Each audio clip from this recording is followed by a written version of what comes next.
여보, 서둘러요. 진호가 눈치챌지도 몰라요. 알겠어. 그런데 이거 정말 괜찮은 거 맞지? 지금까지 온 것도 범죄예요. 유원장 위조도 범죄고요. 이왕 시작한 거 끝까지 가야죠. 이미 늦었어. 우리에게 다른 선택은 없다고. 빨리 해요. 누가 올지 몰라요. 완전 범죄로 만들어야 해요. 경북 시골 마을 막내 아들과 평온하게 살던 72세 홀아버지에게 갑자기 나타난 큰아들 부부. 사업 실패로 모든 것을 잃은 그들이 요구한 것은 아버지의 재산이었습니다. 하지만 거절당한 큰아들 부부는 더욱 무서운 계획을 세우기 시작하는데 과연 이 가족에게 무슨 일이 벌어질까요? 당신의 마음을 어루만지는 이야기 매일 무료로 함께합니다. 지금 구독과 좋아요를 눌러주시고 따뜻한 목소리와 감동을 놓치지 마세요. 경상북도 깊은 산골 마을에 자리 잡은 낡은 기와집에서는 오늘도 고요한 아침이 시작되고 있었습니다. 집 마당에 심어진 감나무 아래에서 박노인은 천천히 몸을 일으켜 세웠습니다. 72살의 나이에도 불구하고 그의 등은 아직 곧게 펴져 있었고 깊게 패인 주름 사이로 드러나는 눈빛은 여전히 또렷했습니다. 새벽 공기는 차갑고 맑았으며 멀리서 들려오는 새소리가 평화로운 하루의 시작을 알리고 있었습니다. 아버지, 아침 드세요. 막내 아들 진호가 상을 차려놓으며 말했습니다. 35살의 진호는 마을 사무소에서 일하는 성실한 공무원이었습니다. 매일 아침 일찍 일어나 아버지의 식사를 챙기고 저녁이면 어김없이 집으로 돌아와 아버지와 저녁을 함께 했습니다. 마을 사람들은 진호를 보며 참 효자 아들이다라고 입을 모아 칭찬했습니다. 고맙구나, 진호야. 박노인은 따뜻한 미소를 지으며 밥상 앞에 앉았습니다. 된장찌개에서 피어오르는 김이 아침 햇살과 어우러져 포근한 분위기를 만들어냈습니다. 아내가 세상을 떠난 지 벌써 3년이 흘렀지만 진호 덕분에 이 집은 여전히 따뜻함을 잃지 않았습니다. 박노인은 숟가락을 들며 진호를 바라봤습니다. 아들의 성실한 모습을 볼 때마다 가슴이 뿌듯했습니다. 오늘도 사무소에 일찍 가세요? 박노인이 숟가락을 놓으며 물었습니다. 네, 마을 예산 편성 회의가 있어서요. 점심은 밖에서 드실 수 있으시죠? 진호는 걱정스러운 표정으로 아버지를 바라봤습니다. 아버지를 혼자 두고 가는 일이 항상 마음에 걸렸습니다. 걱정 마라. 나도 이제 늙었지만 혼자 밥 정도는 해먹을 수 있다. 박노인은 웃으며 진호의 어깨를 토닥였습니다. 내가 이렇게 챙겨주니 내가 얼마나 고마운지 모른다. 진호가 출근 준비를 하는 동안 박노인은 창밖을 바라봤습니다. 아침 안개가 산자락을 감싸고 있는 모습이 한 폭의 그림 같았습니다. 이 집에서 태어나 평생을 살아온 박노인에게 이 풍경은 언제나 마음을 편안하게 해주었습니다. 진호가 출근한 후 박노인은 혼자 남은 집에서 차분히 하루를 시작했습니다. 마당에 나가 꽃밭에 물을 주고 대청마루에 앉아 신문을 읽었습니다. 가끔 이웃 할머니들이 찾아와 차 한 잔을 마시며 세상 이야기를 나누기도 했습니다. 박노인은 이런 소소한 일상이 참 좋았습니다. 박씨, 진호가 참 효자네요. 요즘 같은 세상에 저런 아들 두기가 쉽지 않은데. 옆집 할머니가 감탄하며 말했습니다. 그래요. 내가 전생에 무슨 복을 쌓았는지 진호 덕분에 노년이 이렇게 편안합니다. 박노인의 얼굴에는 만족스러운 미소가 번졌습니다. 큰아들 성우는 도시에 나가서 사업한다고 연락도 뜸하지만 진호는 정말 든든해요. 오후가 되자 박노인은 집 뒤편에 있는 작은 텃밭을 돌봤습니다. 배추와 무, 고추가 싱싱하게 자라고 있었습니다. 평생 농사를 지으며 살아온 박노인에게 흙을 만지는 일은 여전히 즐거웠습니다. 손으로 흙을 만지며 작물들을 살펴보는 동안 박노인의 마음은 평온했습니다. 해질 무렵 진호가 돌아왔습니다. 아버지, 오늘 하루 어떠셨어요? 좋았다. 내가 있어줘서 내가 살맛이 난다. 박노인은 진심을 담아 말했습니다. 진호의 얼굴에는 하루 종일 일한 피로가 보였지만 아버지를 보는 눈빛은 여전히 다정했습니다. 저녁 식사를 준비하는 동안 진호는 아버지에게 하루 있었던 일들을 들려주었습니다. 마을 도로 포장 공사 이야기, 새로 이사온 가족 이야기, 할머니들의 안부 등 소소하지만 따뜻한 이야기들이었습니다. 박노인은 진호의 이야기를 들으며 고개를 끄덕이고 가끔 웃음을 터뜨렸습니다. 저녁 식사를 마친 후 두 사람은 마루에 나란히 앉아 별을 바라봤습니다. 시원한 저녁 바람이 불어와 하루의 피로를 씻어주었습니다. 박노인은 평생 모은 재산이 적지 않다는 것을 알고 있었습니다.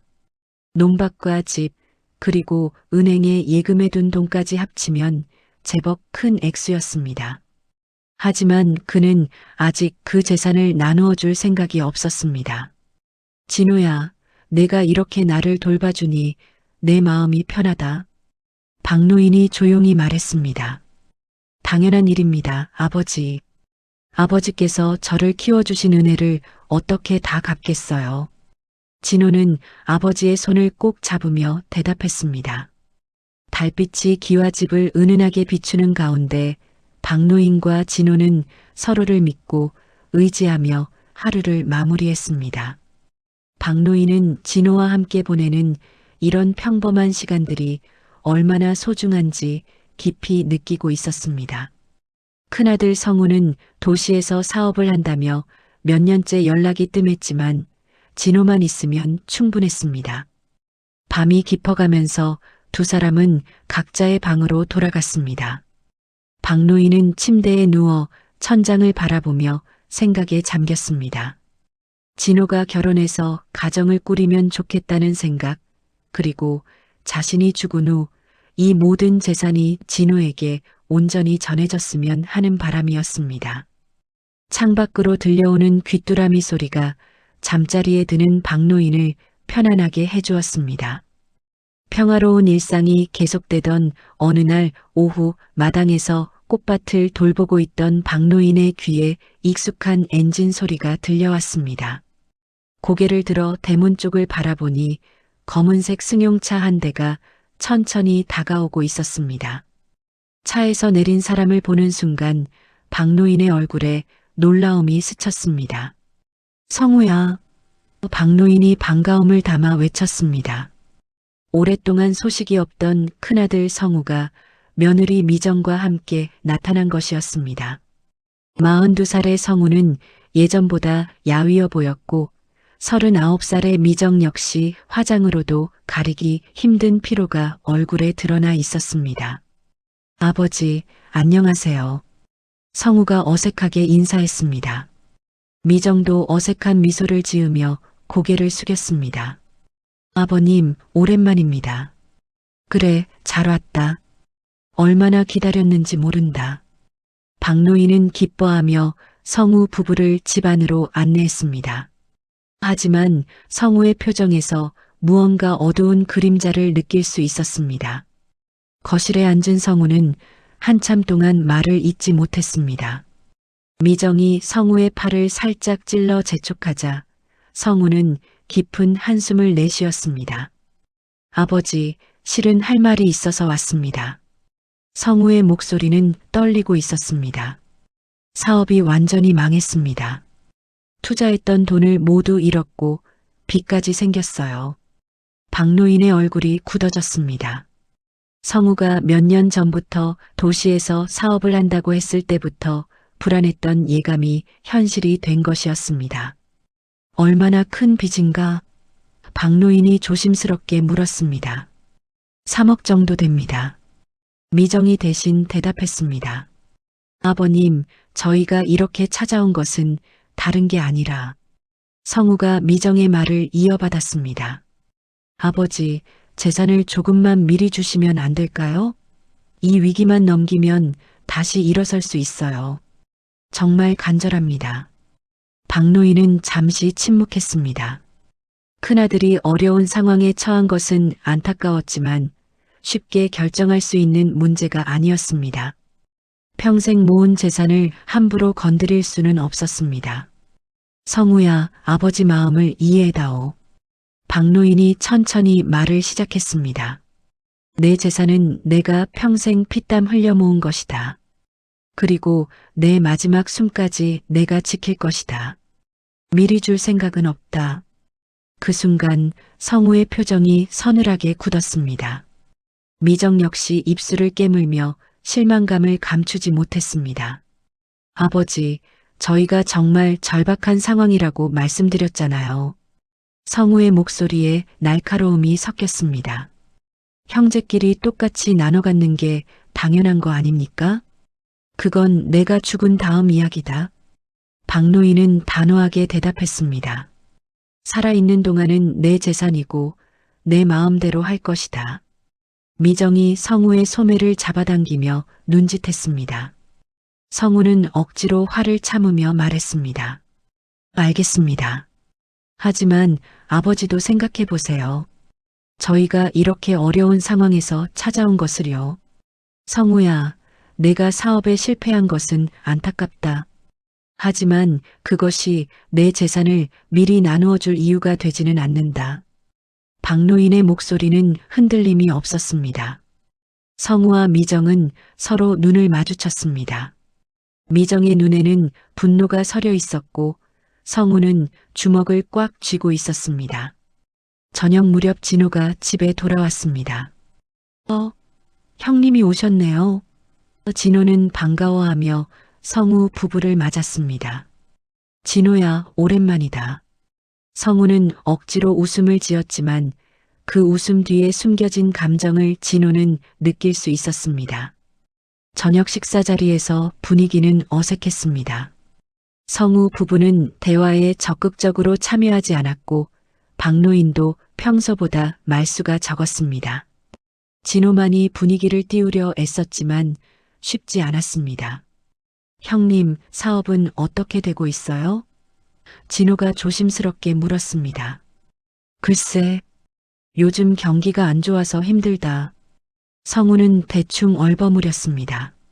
식사를 마친 후 성우 부부는 일찍 잠자리에 들겠다며 방으로 들어갔습니다. 박노인과 진호는 마루에서 차를 마시며 이야기를 나눴습니다. 아버지, 형님이 많이 힘들어 보이시네요. 진호가 걱정스럽게 말했습니다. 그래, 사업이 어려운 모양이다. 하지만 그렇다고 해서 내가 함부로 재산을 나누어 줄 수는 없다. 박노인은 고개를 저었습니다. 진호야, 돈이라는 것은 참 무서운 것이다. 사람의 마음을 바꿔놓기도 하고. 그때 방 안에서는 성우와 미정이 작은 목소리로 대화를 나누고 있었습니다. 여보, 아버지가 너무 고집스러워요. 미정이 불만을 토로했습니다. 내가 아들인데 이 정도 도움도 안 해주시다니. 성우도 분노를 감추지 못했습니다. 밤이 깊어가면서 집안은 조용해졌습니다. 하지만 성우 부부의 방에서는 여전히 속삭이는 소리가 들려오고 있었습니다. 이튿날 새벽 성우 부부의 방에서는 여전히 작은 목소리의 대화가 이어지고 있었습니다. 미정은 밤새 뒤척이며 잠을 이루지 못했고 성우 역시 마찬가지였습니다. 여보, 이대로 포기할 수는 없어요. 미정이 성우의 팔을 붙잡으며 간절하게 말했습니다. 우리 빚쟁이들이 언제까지 기다려줄 것 같아요? 다음 주면 이자만 해도 1,000만 원이 넘어가요. 성우는 주먹을 꽉 쥐었다 폈다 하며 고민에 빠졌습니다. 그래도 아버지인데 어떻게 그런 생각을. 아버지가 살아계신 한 우린 아무것도 못 얻어요. 미정의 목소리가 점점 차갑게 변했습니다. 진호만 계속 혜택을 받고 우린 빚에 허덕이다가 망하게 생겼어요. 이건 공평하지 않아요. 성우는 창밖을 바라보며 깊은 한숨을 내쉬었습니다. 몇 년 전까지만 해도 사업이 잘 되어 큰 돈을 벌었었습니다. 하지만 잘못된 투자와 경기 악화로 모든 것을 잃게 되었습니다. 채권자들의 독촉은 날이 갈수록 심해졌고 집도 이미 경매로 넘어간 상태였습니다. 여보, 차라리 미정이 성우의 귀에 대고 속삭였습니다. 아버지가 없어지면 모든 문제가 해결되는 거잖아요. 성우의 온몸에 소름이 돋았습니다. 미정아, 그런 소리 하지 마. 왜요?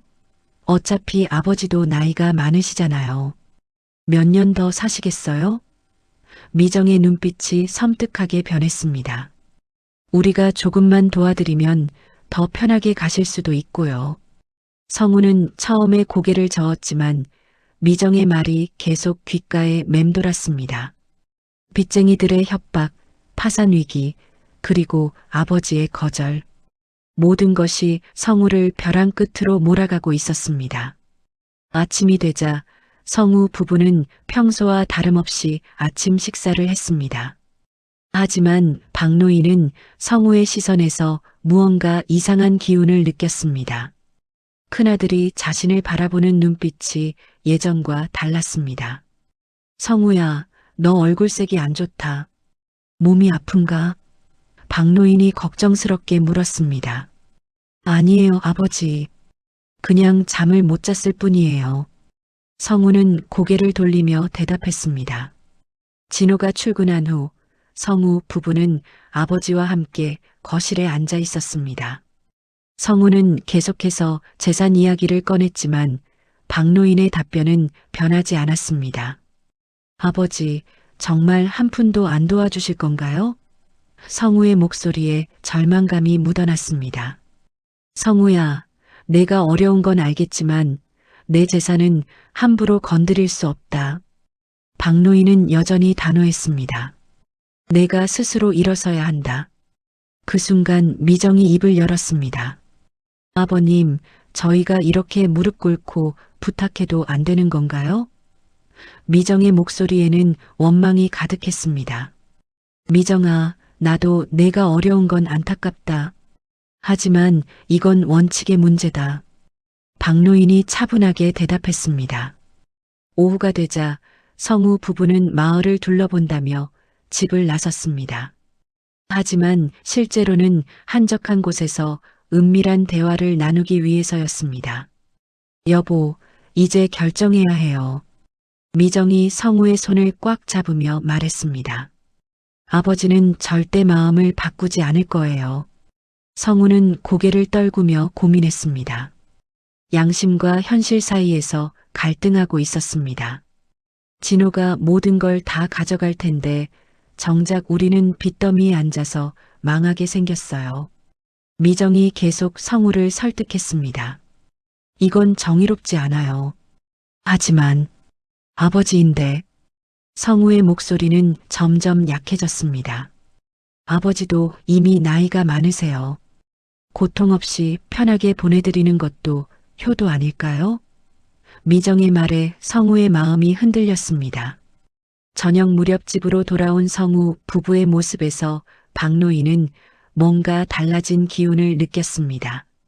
성우가 자신을 바라보는 시선이 차갑게 변해 있었습니다. 진호가 퇴근해서 돌아오자 가족들은 함께 저녁을 먹었습니다. 하지만 식탁 분위기는 어제보다 더욱 무거웠습니다. 성우는 거의 말을 하지 않았고 미정은 계속해서 박노인을 관찰하고 있었습니다. 형님, 내일 며칠 더 계실 건가요? 진호가 물었습니다. 아직 정하지 못했다. 조금 더 있을 것 같다. 성우가 대답했습니다. 그날 밤 박노인은 잠자리에 들면서도 마음이 편치 않았습니다.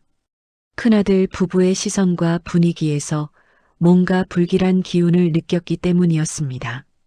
창밖으로 들려오는 바람소리가 평소보다 으스스하게 들렸습니다. 한편 성우 부부의 방에서는 더욱 구체적인 이야기가 오가고 있었습니다. 여보, 정말로 그 방법밖에 없을까요? 성우가 마지막으로 망설였습니다. 다른 방법이 있다면 말해봐요. 미정이 냉정하게 대답했습니다. 우리한테 시간이 얼마나 남았는지 알아요? 채권자들이 이미 우리를 찾고 있어요. 성우는 분노에 찬 눈빛으로 천천히 고개를 끄덕였습니다. 그럼 어떻게 할 것인가?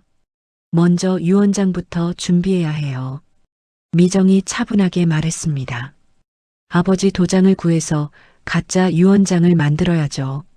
성우의 심장이 빠르게 뛰기 시작했습니다. 이제 돌이킬 수 없는 선을 넘으려 하고 있었습니다. 다음 날 아침 진호가 출근하고 나자 성우 부부는 본격적인 행동에 나섰습니다.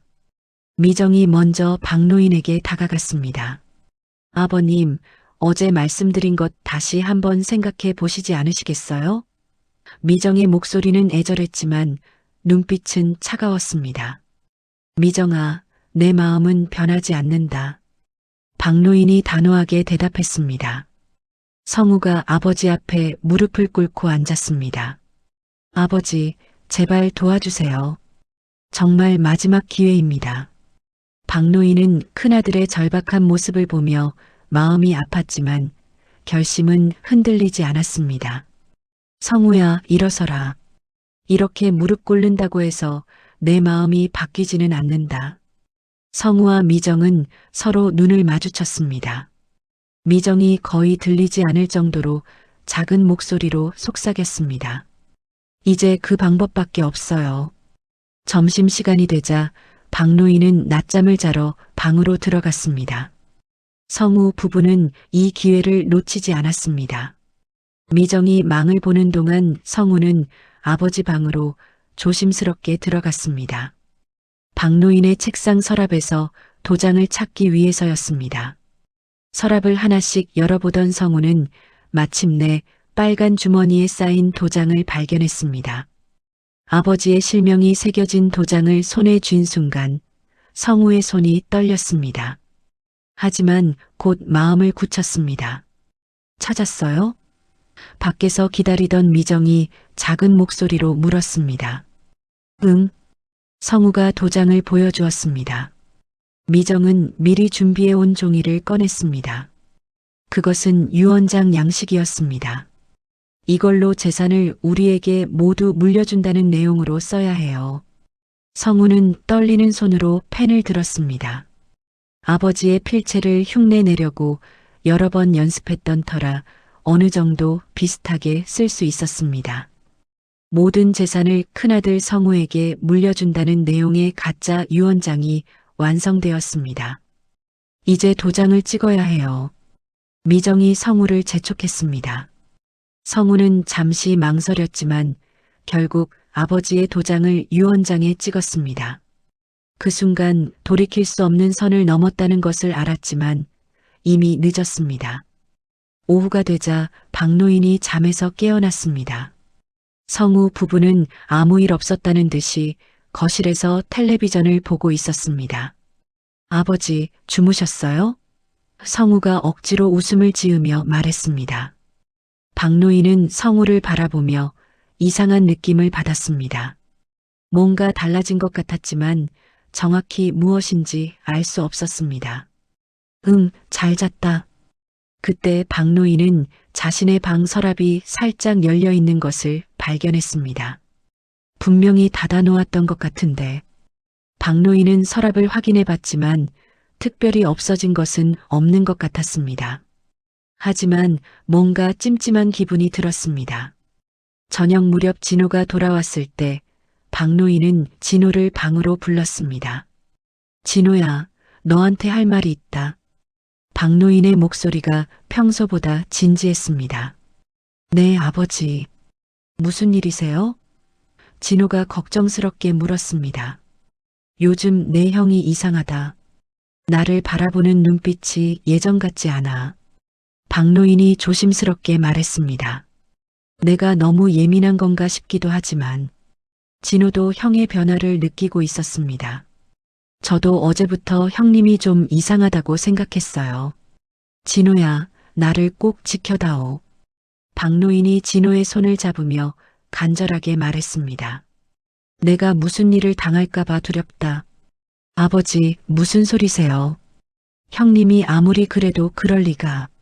진호는 믿고 싶지 않았지만 아버지의 불안감이 자신에게도 전해졌습니다. 그날 밤 성우 부부는 더욱 구체적인 계획을 세웠습니다. 언제 실행할 거예요? 미정이 물었습니다. 내일 밤이 좋을 것 같다. 일기예보를 보니 비가 온다고 하던데. 성우가 차가운 목소리로 대답했습니다. 비가 오면 흔적을 지우기도 쉽고. 수면제는 어떻게 할 거예요? 내가 가져온 게 있다. 성우가 작은 약병을 꺼내 보였습니다. 이걸 저녁차에 타면 깊이 잠들 거야. 미정이 고개를 끄덕였습니다. 그럼 산속 어디로 데려갈 건가요? 뒷산 깊숙한 곳에 아무도 모르는 장소가 있다. 어릴 때 자주 놀던 곳인데 사람이 절대 오지 않는 곳이야. 성우의 목소리는 점점 차분해졌습니다. 한편 진호는 아버지의 말이 계속 마음에 걸렸습니다. 형이 정말로 아버지에게 해를 끼칠 수 있을까 하는 의문이 들었습니다. 하지만 형의 절박한 상황과 며느리의 차가운 시선을 생각하면 아버지의 걱정이 근거 없는 것만은 아닌 것 같았습니다. 늦은 밤 박노인은 잠들기 전에 진호 방으로 가서 다시 한번 당부했습니다. 진호야, 내일부터는 더욱 조심해야 한다. 내 형의 눈빛이 점점 이상해지고 있어. 아버지, 정말 그렇게 걱정하지 마세요. 제가 지켜드릴게요. 진호가 아버지의 손을 꼭 잡으며 다짐했습니다. 성우 부부의 방에서는 마지막 점검이 이루어지고 있었습니다. 수면제, 삽, 트럭키, 모든 준비가 끝났네요. 미정이 체크리스트를 확인하며 말했습니다. 내일 밤이면 모든 게 끝난다. 성우가 창밖의 어둠을 바라보며 중얼거렸습니다.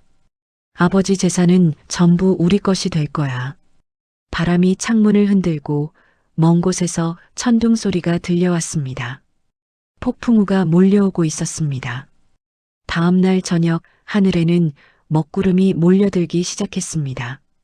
일기예보대로 비바람이 몰아칠 것 같은 불길한 기운이 온 마을을 감쌌습니다. 진호는 평소보다 일찍 집에 돌아왔습니다. 아버지의 걱정이 마음에 걸려 하루 종일 일에 집중할 수 없었기 때문입니다. 아버지, 저 왔습니다. 진호가 현관문을 열며 들어섰습니다. 그래, 일찍 왔구나. 박노인이 안도하며 맞아주었습니다. 큰아들 부부가 있는 동안 진호가 옆에 있어주니 마음이 한결 편했습니다. 성우 부부는 거실에서 조용히 앉아 있었습니다. 성우는 계속해서 시계를 바라보며 초조해하고 있었고 미정은 겉으로는 평온해 보였지만 손이 미세하게 떨리고 있었습니다. 저녁 식사 시간이 되었습니다. 미정이 부엌에서 차를 우려 가져왔습니다. 아버님, 몸에 좋은 차를 준비했어요. 드셔보세요. 박노인은 미정이 준 차를 받아들였습니다. 평소보다 향이 진했지만 나쁘지 않았습니다. 고맙다, 미정아. 성우는 아버지가 차를 마시는 모습을 지켜보며 긴장한 표정을 감추지 못했습니다. 미정이 미리 수면제를 탄 차였기 때문입니다. 아버지, 오늘 좀 피곤하시죠? 일찍 주무시는 게 좋겠어요. 성우가 어색하게 말했습니다. 그래, 요즘 체력이 예전 같지 않다. 박노인은 차를 다 마시고 나서 하품을 했습니다. 이상하게 몸이 나른해지기 시작했습니다. 진호는 아버지의 모습을 보며 걱정스러웠습니다. 아버지, 괜찮으세요? 얼굴색이 안 좋아 보이는데요. 괜찮다. 그냥 좀 졸릴 뿐이야. 박노인이 눈을 비비며 대답했습니다. 성우 부부는 서로 눈짓을 주고받았습니다. 수면제가 효과를 보이기 시작한 것입니다. 아버지, 방에 가서 푹 주무세요. 미정이 박노인을 부축하며 말했습니다. 박노인은 비틀거리며 방으로 향했습니다. 의식이 점점 흐려지면서 몸을 제대로 가누기 어려웠습니다. 침대에 누우자마자 깊은 잠에 빠져들었습니다. 형님, 아버지 상태가 이상한데요. 진호가 걱정스럽게 말했습니다. 괜찮다. 그냥 피곤하신 거야. 성우가 대수롭지 않게 대답했습니다. 너도 일찍 자는 게 좋겠다. 진호는 뭔가 이상하다는 느낌을 받았지만 성우의 말에 따라 자신의 방으로 들어갔습니다. 하지만 잠이 오지 않았습니다. 아버지의 당부가 계속 머릿속을 맴돌았기 때문입니다. 밤 11시가 넘어서자 빗방울이 본격적으로 떨어지기 시작했습니다. 성우는 창밖을 내다보며 시간을 확인했습니다. 이제 시작해야겠다. 미정이 고개를 끄덕였습니다.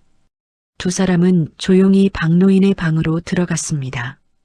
박노인은 깊은 잠에 빠져 완전히 의식을 잃은 상태였습니다. 정말 깊이 잠드셨네요. 미정이 박노인의 상태를 확인하며 말했습니다. 성우와 미정은 박노인을 담요로 감싸서 조심스럽게 들어 올렸습니다. 수면제 때문에 박노인은 전혀 깨어나지 않았습니다. 진호는 방에서 뒤척이며 잠들지 못하고 있었습니다. 그때 복도에서 이상한 소리가 들렸습니다. 뭔가 무거운 것을 끌고 가는 소리였습니다. 진호는 조심스럽게 방문을 열어 복도를 내다봤습니다. 성우 부부가 뭔가 큰 짐을 들고 현관으로 향하고 있었습니다. 어둠 속에서 정확히 무엇인지 보이지 않았지만 불길한 예감이 들었습니다. 성우 부부는 박노인을 트럭에 태웠습니다. 비바람이 거세져서 주위는 완전히 어둠에 휩싸였습니다. 여보, 정말 괜찮을까요? 미정이 마지막으로 망설였습니다. 이제 돌이킬 수 없어. 성우가 차가운 목소리로 대답했습니다. 완전 범죄가 될 거야. 아버지가 실종됐다고 신고하면 끝이야. 진호는 뭔가 심상치 않은 일이 벌어지고 있다는 것을 직감했습니다. 급하게 옷을 입고 몰래 집 밖으로 나왔습니다. 성우의 트럭이 이미 출발한 후였지만 진호는 자전거를 타고 뒤를 따라갔습니다. 성우는 트럭을 몰고 깊은 산속으로 향했습니다. 비바람 때문에 앞이 잘 보이지 않았지만 어릴 때부터 놀던 장소를 향해 정확히 운전했습니다. 아무도 찾지 않을 은밀한 곳이었습니다. 1시간 정도 지나서 성우는 트럭을 세웠습니다. 주위는 완전히 인적이 없는 깊은 산속이었습니다. 나무들이 우거져 있어 낮에도 어둑한 곳이었는데 밤에는 더욱 으스스했습니다. 여기가 맞나요? 미정이 주위를 둘러보며 물었습니다. 응, 여기면 아무도 찾지 못할 거야. 성우가 트럭에서 삽을 꺼내며 대답했습니다. 멀리서 진호가 자전거를 세우고 숨어서 지켜보고 있었습니다. 비바람 때문에 정확히 무슨 일이 벌어지는지 보기 어려웠지만 성우가 삽을 들고 있는 모습을 보고 소름이 돋았습니다. 형, 아버지를 이렇게까지. 진호는 치를 떨며 이를 악물었습니다. 성우는 삽으로 땅을 파기 시작했습니다. 빗물 때문에 땅이 질척했지만 계속해서 구덩이를 팠습니다. 미정은 주위를 살피며 망을 봤습니다. 빨리 하세요. 누가 올지 몰라요. 미정이 성우를 재촉했습니다.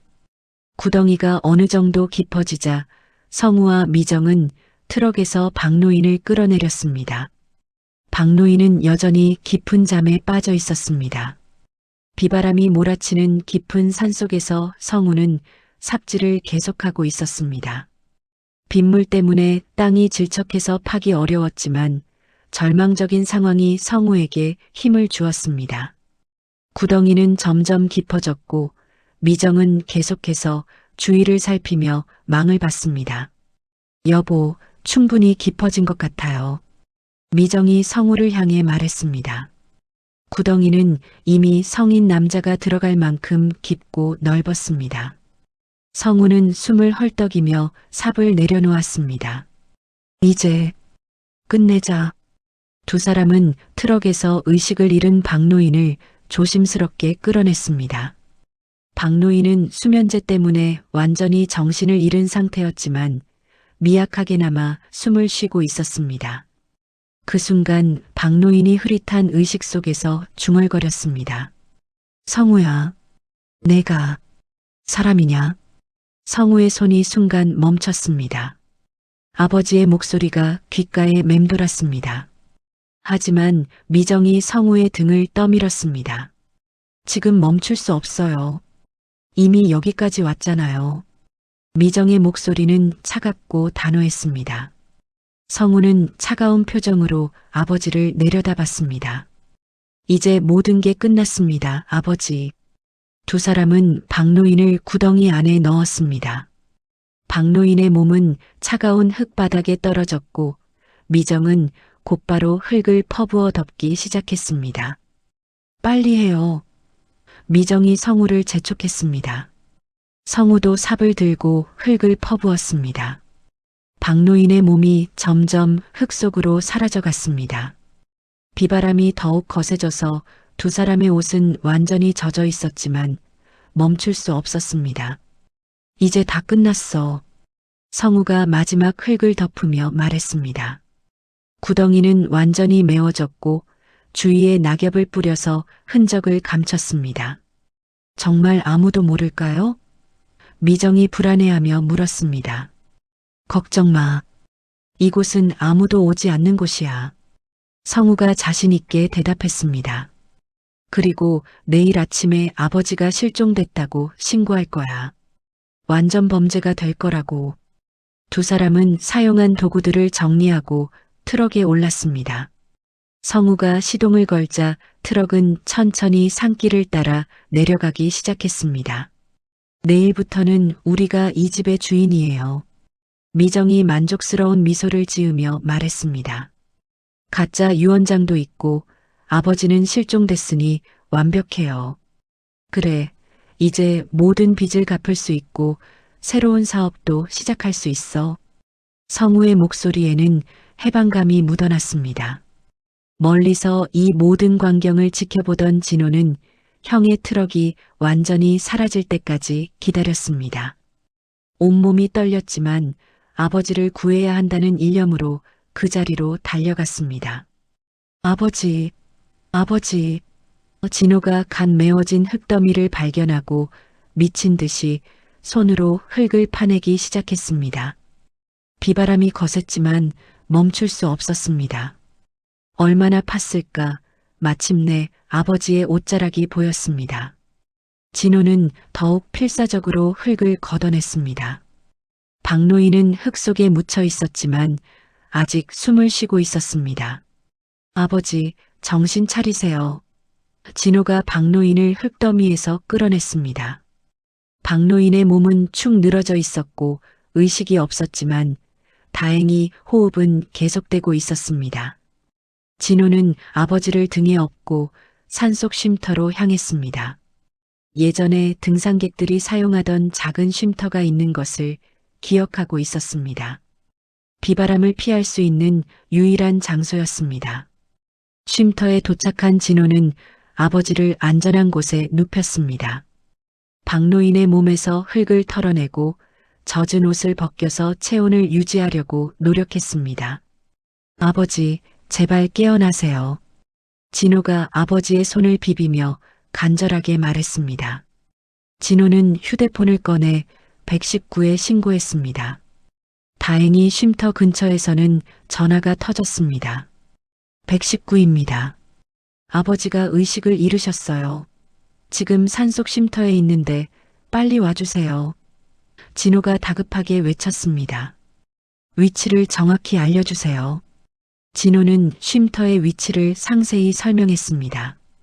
구급대원들이 도착할 때까지 계속해서 아버지의 상태를 확인했습니다. 30분 후 구급대원들이 도착했습니다. 환자 상태가 어떻습니까? 수면제를 먹고 의식을 잃으신 것 같아요. 그리고 진호는 잠시 망설였습니다. 흙에 묻혀 있었어요. 구급대원들은 놀라며 박노인의 상태를 점검했습니다. 체온이 많이 떨어졌지만 생명에는 지장이 없을 것 같습니다. 빨리 병원으로 이송해야겠어요. 박노인은 구급차에 실려 병원으로 향했습니다. 진호도 함께 구급차에 탔습니다. 병원으로 가는 동안 진호는 경찰에게 모든 상황을 설명했습니다. 형님 부부가 아버지에게 수면제를 먹이고 산속에 파묻었어요. 제가 직접 봤습니다.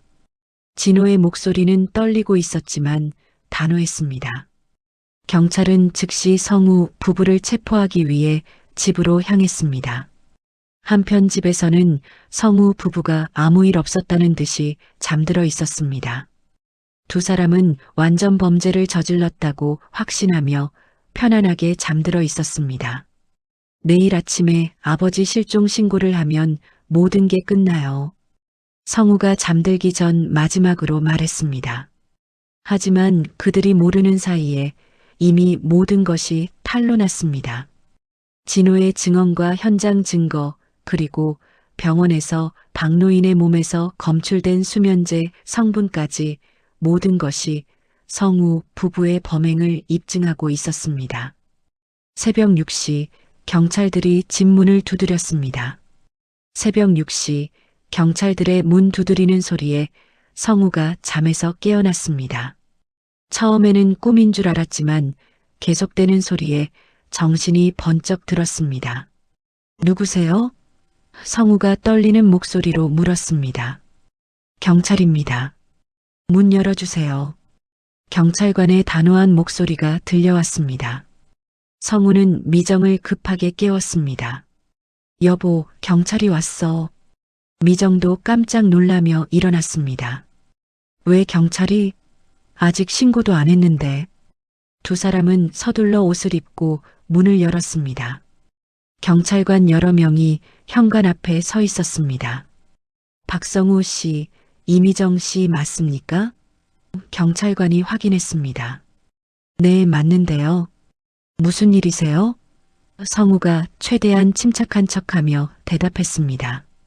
존속살해 미수와 유언장 위조 혐의로 체포합니다. 경찰관이 수갑을 꺼내며 말했습니다. 성우와 미정의 얼굴이 순간 사색이 되었습니다. 완전 범죄라고 생각했던 모든 계획이 무너지는 순간이었습니다. 잠깐, 무슨 소리입니까? 저희가 언제? 성우가 당황하며 변명하려 했지만 경찰관이 말을 끊었습니다. 박노인 씨는 현재 병원에서 치료받고 계십니다. 진호 씨의 신고로 구조되었어요. 미정이 바닥에 주저앉았습니다. 그럴 리가. 우리가 분명히 묵비권을 행사할 수 있으며 변호사의 도움을 받을 권리가 있습니다.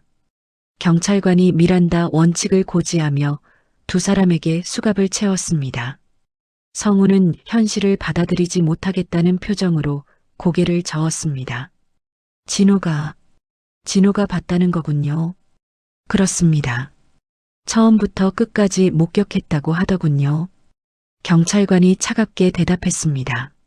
성우 부부는 경찰차에 태워져 연행되었습니다. 마을 사람들이 하나둘 나와서 구경했습니다. 평소에 점잖은 가정이라고 생각했던 집에서 이런 끔찍한 일이 벌어졌다는 사실에 모두 충격을 받았습니다. 세상에, 자식이 아버지를 죽이려 했다니. 이웃 할머니가 혀를 차며 말했습니다. 돈 앞에서는 형제도 효도도 다 무너지는구먼. 다른 마을 사람이 한숨을 쉬며 대답했습니다. 한편 병원에서는 박노인이 의식을 되찾고 있었습니다. 의사는 수면제 성분과 체온 저하로 위험한 상황이었지만 다행히 큰 문제는 없을 것이라고 설명했습니다. 진호는 아버지 곁에서 밤새 지켜보고 있었습니다. 눈물이 마르지 않았습니다. 형이 정말로 아버지를 죽이려 했다는 사실이 믿어지지 않았습니다. 진호야. 박노인이 천천히 눈을 뜨며 진호의 이름을 불렀습니다. 아버지. 진호가 아버지의 손을 꽉 잡으며 울었습니다. 정말 다행이에요. 조금만 늦었으면 내가 구해줬구나. 박노인의 목소리는 약했지만 따뜻했습니다. 내가 없었으면 난 흙 속에 묻혔을 게다. 아버지, 정말 죄송해요. 제가 더 일찍 알았으면. 진호가 자책하며 말했습니다. 아니다. 내가 잘했다. 박노인이 진호의 머리를 쓰다듬었습니다. 성우가 정말로 그런 짓을 했단 말이냐? 진호는 고개를 끄덕였습니다. 네, 아버지. 제가 직접 봤어요.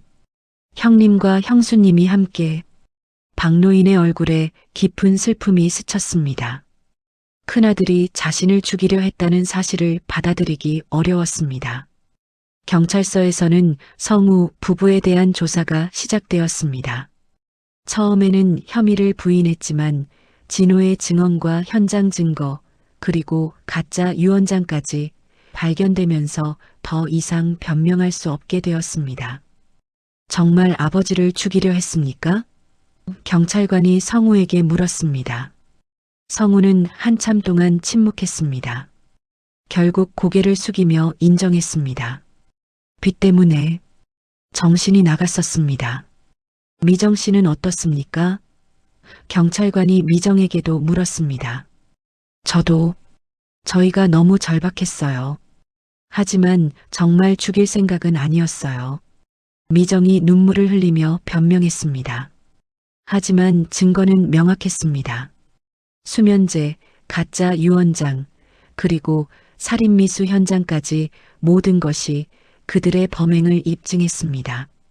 며칠 후 성우 부부는 도망갈 계획을 세웠습니다. 보석으로 풀려난 후 외국으로 도피하려 했던 것입니다. 비행기 표는 예약했어요? 성우가 미정에게 물었습니다. 네, 내일 오후 2시 비행기예요. 미정이 대답했습니다. 비행기만 타면 새로운 삶이 시작될 거예요. 두 사람은 희열에 찬 얼굴로 짐을 쌌습니다. 아직도 자신들이 빠져나갈 수 있다고 믿고 있었습니다. 다음 날 오후 성우 부부는 공항에 도착했습니다. 출국 수속을 밟으려 하는 순간이었습니다. 비행기만 타면 새로운 삶이 시작된다. 미정이 기대에 찬 목소리로 말했습니다. 그래, 이제 모든 걸 뒤로하고 새 출발하는 거야. 성우도 안도하며 대답했습니다. 하지만 출국 심사대 앞에서 경찰들이 기다리고 있었습니다. 성우 부부가 도피를 시도할 것이라고 예상하고 공항에서 대기하고 있던 것입니다. 성우 씨, 미정 씨. 경찰관이 다가오며 두 사람의 이름을 불렀습니다. 성우 부부는 순간 얼어붙었습니다. 꿈에 그리던 탈출이 눈앞에서 무너지는 순간이었습니다. 존속살해 미수와 유언장 위조 혐의로 긴급 체포합니다. 경찰관이 수갑을 꺼내며 엄숙하게 말했습니다. 안 돼요. 우리는 아무것도 안 했어요. 미정이 소리를 지르며 저항했지만 소용없었습니다. 성우는 바닥에 무릎을 꿇고 주저앉았습니다. 끝났다. 모든 게 끝났어. 공항 대합실의 사람들이 모두 이 광경을 지켜봤습니다. 성우 부부는 수갑을 찬 채로 경찰차에 태워져 갔습니다. 병원에서는 박노인이 회복되고 있었습니다. 진호가 가져온 소식을 들은 박노인은 복잡한 감정에 휩싸였습니다. 성우가 정말 체포됐단 말이냐? 박노인의 목소리는 슬픔으로 가득했습니다. 네, 아버지. 형님 부부는 이제 법의 심판을 받게 될 거예요. 진호가 조용히 대답했습니다. 한 달 후 박노인은 완전히 회복되어 집으로 돌아왔습니다. 병원에서 보낸 시간 동안 많은 생각을 했습니다. 큰아들이 자신을 죽이려 했다는 충격적인 사실을 받아들이기까지 오랜 시간이 걸렸습니다. 하지만 이제는 마음의 정리가 어느 정도 되었습니다. 아버지, 집이 그리우셨죠? 진호가 아버지를 부축하며 집 안으로 안내했습니다. 그래, 역시 집이 최고다. 박노인이 깊은 숨을 들이마시며 말했습니다. 익숙한 집의 냄새와 분위기가 마음을 편안하게 해주었습니다. 마을 사람들도 하나둘 찾아와 박노인의 회복을 축하했습니다. 모든 사람들이 성우 부부의 만행에 대해 분노했지만 박노인 앞에서는 조심스럽게 말을 아꼈습니다. 박 씨, 정말 큰일 날 뻔했네요. 옆집 할머니가 걱정스럽게 말했습니다. 다행히 진호가 있어서 살았습니다. 박노인이 진호를 바라보며 고마움을 표현했습니다. 며칠 후 법원에서 성우 부부에 대한 재판이 시작되었습니다. 진호는 증인으로 출석해야 했습니다. 박노인도 피해자 신분으로 법정에 나가야 했지만 아직 몸이 완전히 회복되지 않아 서면 진술로 대신했습니다. 법정에서 성우와 미정은 참회하는 모습을 보였습니다. 성우는 아버지를 바라보지 못하고 고개를 숙이고 있었습니다. 피고인은 피해자가 친아버지임에도 불구하고 금전적 이득을 위해 살해를 시도했습니다. 검사가 엄중하게 말했습니다. 더욱이 가짜 유언장까지 작성하여 재산을 탈취하려 했습니다. 성우의 변호사가 반박했습니다. 피고인들은 경제적 압박에 시달리며 정상적인 판단력을 잃었습니다. 그리고 실제로 살인이 이루어지지는 않았습니다. 하지만 증거는 명확했습니다. 진호의 증언, 현장에서 발견된 삽과 수면제, 그리고 가짜 유언장까지 모든 것이 성우 부부의 범행을 입증했습니다. 재판관이 판결문을 읽기 시작했습니다. 피고인 박성우는 존속살해 미수 및 문서 위조죄로 징역 8년을 선고합니다. 피고인 이미정은 존속살해 미수 공범 및 문서 위조 공범으로 징역 6년을 선고합니다. 성우와 미정은 바닥에 무릎을 꿇고 울음을 터뜨렸습니다. 모든 것을 잃었습니다. 재산은커녕 자유까지 잃게 된 것입니다. 아버지, 정말 죄송합니다. 성우가 마지막으로 박노인을 향해 소리쳤습니다. 제가 미쳤었어요. 박노인은 법정 밖에서 이 소식을 들었습니다. 큰아들에 대한 분노보다는 깊은 슬픔이 마음을 채웠습니다. 재판이 끝난 후 박노인과 진호는 집으로 돌아왔습니다. 집은 예전과 같았지만 두 사람의 마음은 많이 변해 있었습니다. 아버지, 힘드시죠? 진호가 아버지의 어깨에 손을 올리며 말했습니다. 힘들긴 하지만 이제 정리가 된 것 같다. 박노인이 한숨을 쉬며 대답했습니다. 성우도 자신이 저지른 일에 대한 대가를 치러야지. 저녁 무렵 두 사람은 마루에 나란히 앉아 차를 마셨습니다. 예전처럼 평화로운 분위기였지만 무언가 달라진 것이 있었습니다. 더욱 깊어진 아버지와 아들 사이의 유대감이었습니다. 진호야, 내가 아니었으면 정말 끝이었을 거다. 박노인이 진심을 담아 말했습니다. 당연한 일을 했을 뿐입니다. 진호가 겸손하게 대답했습니다. 아버지, 재산보다 아버지 자체가 제게 가장 소중한 겁니다. 박노인의 눈가에 눈물이 맺혔습니다. 진호의 진심 어린 말이 마음 깊이 와 닿았습니다. 진호야, 아버지가 하나 깨달은 게 있다. 박노인이 조용히 말을 이어갔습니다. 재산이라는 것이 얼마나 무서운 것인지 알게 되었어. 그것 때문에 가족이 원수가 되기도 하고. 아버지, 그런 생각하지 마세요. 형님도 너무 절박했던 거예요. 진호가 형을 감싸며 말했습니다. 내 마음은 고맙지만 잘못은 잘못이다. 박노인이 단호하게 말했습니다. 하지만 난 성우를 미워하지는 않겠다. 그저 안타까울 뿐이야. 며칠 후 박노인은 공증사무소에 가서 새로운 유언장을 작성했습니다. 이번에는 정식 절차를 거쳐 진호에게 모든 재산을 물려준다는 내용이었습니다. 성우에게는 최소한의 생활비만 남겨두었습니다. 아버지, 꼭 이렇게 하셔야 해요? 진호가 걱정스럽게 물었습니다. 그래야 한다. 성우는 이미 선택을 했어. 박노인의 결정은 확고했습니다. 시간이 흘러 성우 부부는 교도소에서 복역하게 되었습니다. 처음에는 원망과 분노로 가득했지만 시간이 지나면서 자신들이 저지른 일의 심각성을 깨닫기 시작했습니다. 성우는 교도소에서 아버지와 진호에게 편지를 썼습니다. 아버지, 정말 죄송합니다. 제가 돈에 눈이 멀어 인간으로서 해서는 안 될 일을 저질렀습니다. 평생 속죄하며 살겠습니다. 박노인은 성우의 편지를 받고 오랫동안 생각했습니다. 분노보다는 슬픔이 더 컸습니다. 하지만 용서하기에는 아직 마음의 준비가 되지 않았습니다. 몇 년이 흘렀습니다. 박노인과 진호는 여전히 그 집에서 함께 살고 있었습니다. 진호는 결혼해서 가정을 꾸렸고 박노인은 손자들과 함께 행복한 노년을 보내고 있었습니다. 어느 날 저녁 박노인과 진호는 다시 마루에 앉아 차를 마셨습니다. 비바람이 거친 산자락이 석양에 물들어 아름다웠습니다. 아버지, 그때 일을 생각하면 아직도 무서워요. 진호가 솔직하게 말했습니다. 나도 그래. 박노인이 고개를 끄덕였습니다.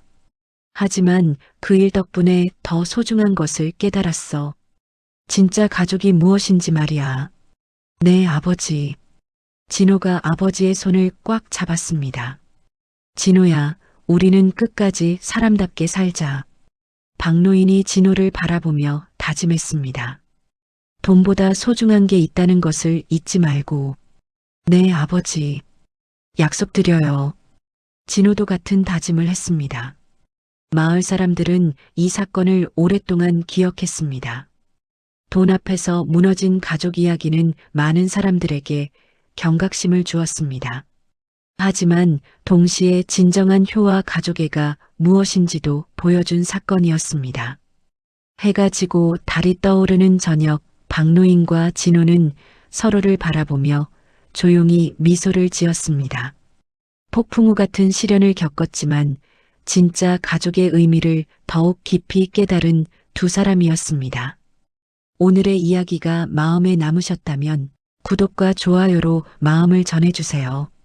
어려움을 겪었던 아버지에게도 응원의 댓글 한 줄 부탁드립니다. 항상 건강하시고 행복 가득한 하루 보내시길 바랍니다.